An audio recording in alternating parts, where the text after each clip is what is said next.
प्रदेश के मुख्यमंत्री की है और उप मुख्यमंत्री की है, यानी श्री मनोहर लाल खट्टर जी और श्री दुष्यंत चौटाला जी। परंतु हमने ये देखा कि करनाल में किस प्रकार से गेहूं खरीद में, उचाना में जो उप मुख्यमंत्री का इलाका है वहाँ गेहूं और सरसों खरीद में किसान, आड़ती, दुकानदार और मजदूर पिटा। जो मुख्यमंत्री और उप मुख्यमंत्री अपने विधानसभा क्षेत्र के लोगों की रक्षा भी नहीं कर सकते, वहां के किसान को भी दर दर की ठोकरें खाने पर मजबूर होना पड़ता है, वो बाकी प्रदेश में क्या कर पाएंगे, इस पर अपने आप में प्रश्न है। और जब प्रदेश का मुखिया ही आज तक एक अनाज मंडी में नहीं गया, आदरणीय खट्टर साहब को एक एक मंडी में जाकर गेहूं खरीद खुद देखनी चाहिए थी, पर वो नहीं गए। प्रदेश का मुखिया एक भी इंडस्ट्रियल सेक्टर के अंदर नहीं गए, प्रदेश का मुखिया एक नगर पालिका में नहीं गए, तो उनसे उम्मीद की मदद ही कैसे की जा सकती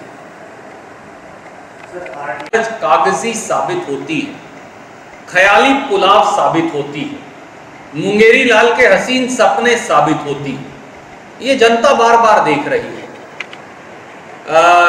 गट्ठे बनाने वाले किसान को 1000 रुपया देने की घोषणा, एक फूटी कोड़ी किसी को मिली नहीं। इससे पहले 7 ब्लॉक्स के अंदर मक्का लगाने वाले किसान को 2000 रुपया प्रति एकड़ की अनुदान राशि, मक्के का हाइब्रिड जो बीज वो मुफ्त में और खाद इत्यादि मुफ्त देने की घोषणा की गई थी। आज तक क्या खट्टर साहब ने ये बताया कि उन 7 ब्लॉक्स में कितने किसान को कितने सैकड़ों करोड़ रुपए की राशि दी गई? जवाब ना में। और अब कैथल कुरुक्षेत्र पर आक्रमण बोल दिया कि यहां का किसान अब धान की, जीरी की खेती नहीं कर पाएगा। इसलिए उनकी योजनाएं हमेशा ख्याली पुलाव और कागजी साबित होती हैं। इसमें ना कोई अतिशयोक्ति की बात है, ना हैरानी।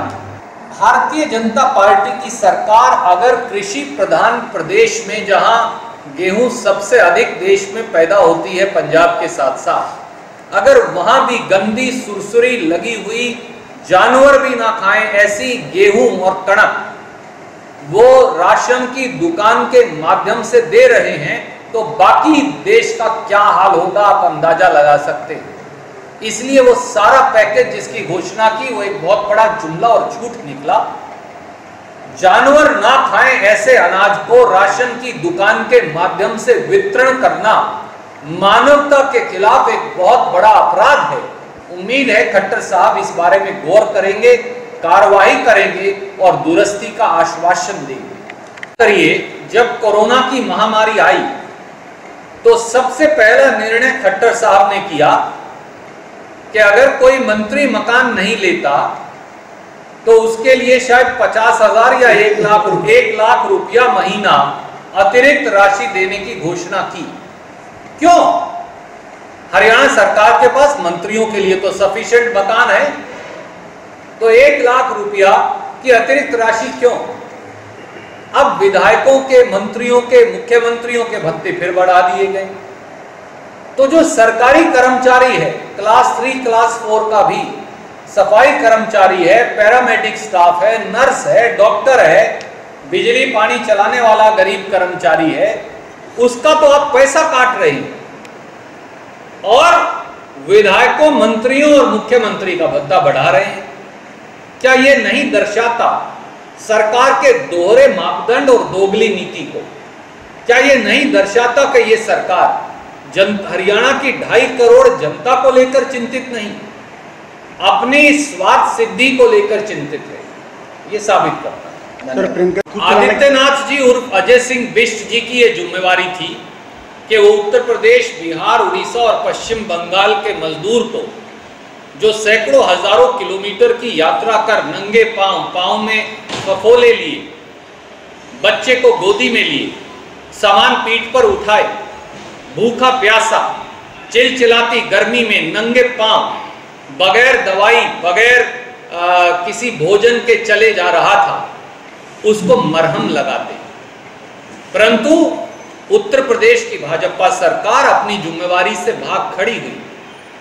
बस चलाकर मजदूरों को घर पहुंचाने की जिम्मेवारी तो भाजपा की, उत्तर प्रदेश की सरकार की थी, पर जब श्रीमती प्रियंका गांधी वड्रा के नेतृत्व में कांग्रेस ने 1000 बसें दी तो वो उसमें भी मीन मेख निकाल रहे थे। हमने कहा आप ये कागज पर स्कूटर मोटरसाइकिल क्यों पढ़ते हो, ये 800 बसें यहां खड़ी हैं, ये ले लीजिए। हाथ कंगन को आरसी क्या, पढ़े लिखे को फारसी क्या। 800 बसें 4 दिन खड़ी रही, कांग्रेस ने को उनका किराया भी दिया और आखिर में वो खाली चली गई, पर हमारे गरीब मजदूर भाई बहनों को नहीं मिली। ये दिखाता है कि गरीब की दुश्मन बन गई है भारतीय जनता पार्टी की सरकार। में नर ही नारायण है और मनुष्य की सेवा ही असली ईश्वर सेवा है। इसी अमिट सिद्धांत को लेकर कांग्रेस पार्टी के साथियों ने एक और जनसेवा की अनूठी पहल की शुरुआत आज से कैथल शहर और कैथल जिले में की है। जिले के सभी सरकारी अस्पतालों के डॉक्टरों, सभी प्राइवेट अस्पतालों और सभी निजी क्लिनिक चलाने वाले डॉक्टरों को personal protection equipment kit, N95 mask व अस्पतालों की साफ सफाई के लिए सोडियम हाइपोक्लोराइड का सॉल्यूशन कांग्रेस पार्टी के साथी हर डॉक्टर तक जाकर उपलब्ध करवाएंगे, ये हमने निर्णय किया है।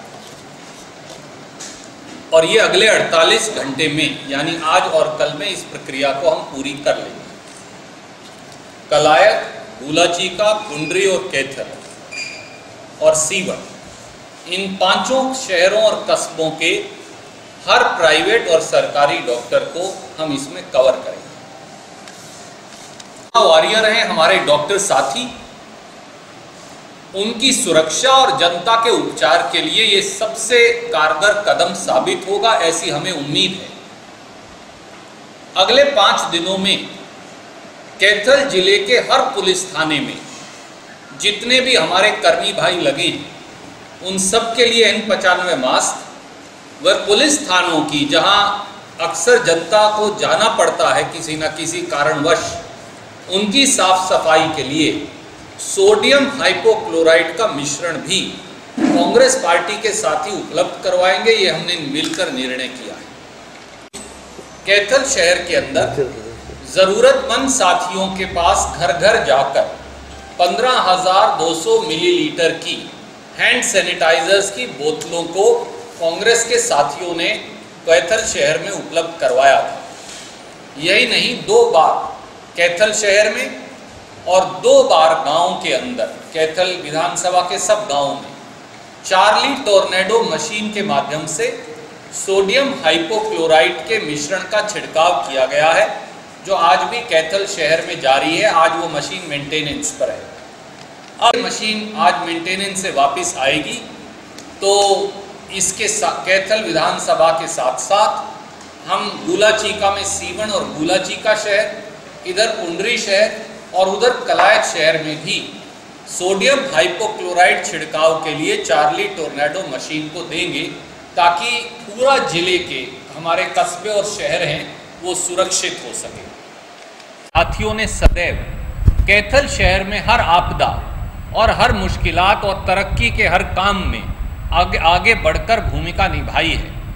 आप सबको याद है कि जब वर्षों पहले कांग्रेस के शासन में एक बार बाढ़ आई थी तो समेत मेरे सब साथियों ने कई दिन और रात वहां बैठकर ठीकरी पहरा दिया और कैथल को किसी प्रकार के नुकसान से बचाया।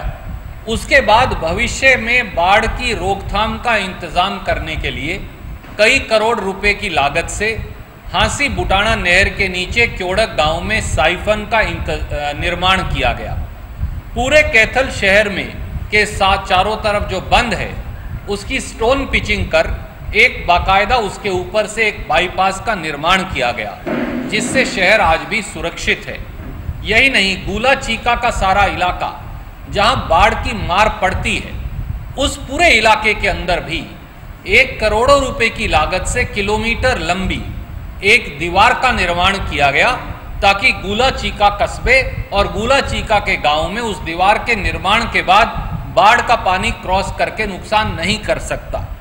ये वो चीज़ें हैं जो कांग्रेस के साथियों ने लगातार की। एक तरफ हम ना मेंबर पंचायत हैं, ना विधायक हैं, ना सांसद हैं, साधारण कार्यकर्ता मैं और सारे साथी हैं, हम सब तो सेवा, निस्वार्थ सेवा के इस यज्ञ में लगे हैं। पर खट्टर साहब सत्ता में हैं। हरियाणा में जन सेवा के किसी कार्य में ना भाजपाई ना जजपाई कहीं नजर आते।